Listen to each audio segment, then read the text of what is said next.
Hey friends, it's Amy, the Reiki Nomad, and I am a Reiki teacher, Reiki healer, shamanic practitioner, and a really flawed human on the path. Is it the path to happiness? Is it the path to quality of life? Is it the path to resurrection and redemption, evolution, enlightenment?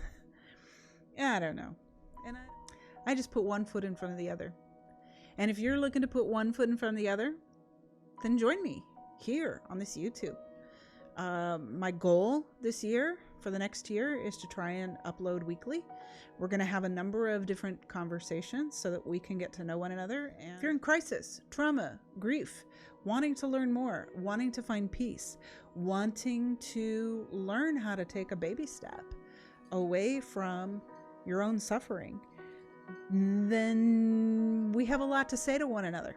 And I hope you'll join this very flawed human on whatever path it is that we're journeying on together.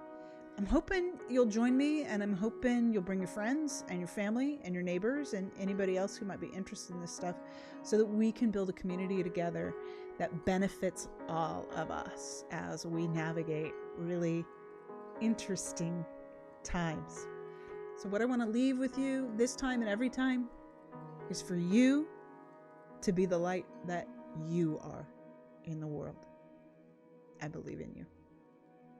See you next time.